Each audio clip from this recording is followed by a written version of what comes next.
আসছে নতুন সরকার, তবে আইএমএফ এবং বিশ্বব্যাংকের প্রতিবেদন বলছে দায়িত্ব নিয়েই সরকারকে পড়তে হবে বড় ধরনের অর্থ সংকটে। এক ভঙ্গুর অর্থনীতি নিয়ে যাত্রা শুরু করতে যাওয়া এই সরকারের সামনে প্রধান লক্ষ্য হবে অস্থিরতা কাটিয়ে অর্থনৈতিক স্থিতিশীলতা ফেরানো।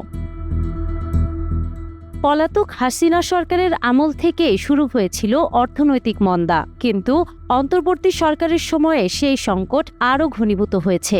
রাজস্ব বোর্ড সংস্কার করতে গিয়ে বেড়েছে অস্থিরতা, কমেছে আয়, ফলে এক বিশাল অর্থ সংকটের বোঝা মাথায় নিয়েই যাত্রা শুরু করতে হচ্ছে নতুন নির্বাচিত সরকারকে। বাংলাদেশ ব্যাংকের মতে নতুন সরকারের প্রথম কাজ হবে রাজনৈতিক অনিশ্চয়তা দূর করা। রাজনীতিতে শান্তি ফিরলে তবে বিনিয়োগকারীদের মনে আস্থা আসবে।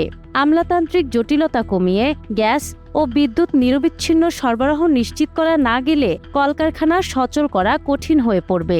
ব্যবসায়ীরা ঋণের সুদের হার কমানোর দাবি তুললেও মূল্যস্ফীতির কারণে তা এখনই কমানো সম্ভব হচ্ছে না। অর্থনীতিবিদদের মতে নতুন সরকার যাত্রা শুরু করছে রাজস্ব আদায়ের বড় ঘাটতি নিয়ে। একদিকে আয় কম, অন্যদিকে সরকারি কর্মচারীদের বেতন স্কেল সহ রাজনৈতিক ব্যয় মেটানোর চাপ। ব্যাংকগুলোর অবস্থাও খুব একটা ভালো নয়। হাসিনা শাসনামলে দীর্ঘদিনের লুটপাট আর অর্থ পাচারের কারণে ব্যাংকগুলো তারল্য সংকটে ভুগছে। এই অবস্থায় ব্যাংক থেকে সরকার বেশি ঋণ নিলে বেসরকারি খাতে ঋণের টান পড়বে।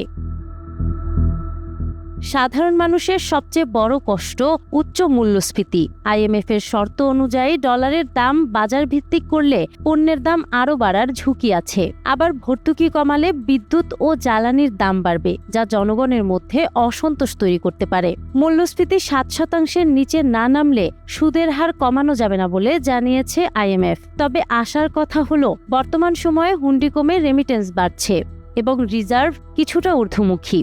নতুন সরকার যদি দ্রুত আইনশৃঙ্খলা পরিস্থিতি উন্নত করতে পারে এবং পাচার হওয়া টাকা ফেরানোর উদ্যোগ নেয়, তবে 2 বছরের মধ্যে অর্থনীতি আবার ঘুরে দাঁড়াতে পারে। শেষ পর্যন্ত রাজনৈতিক দৃঢ়তা আর সঠিক সংস্কারই হতে পারে নতুন সরকারের সাফল্যের চাবিকাঠি। নাহার বৃষ্টি, টাইমস টুডে।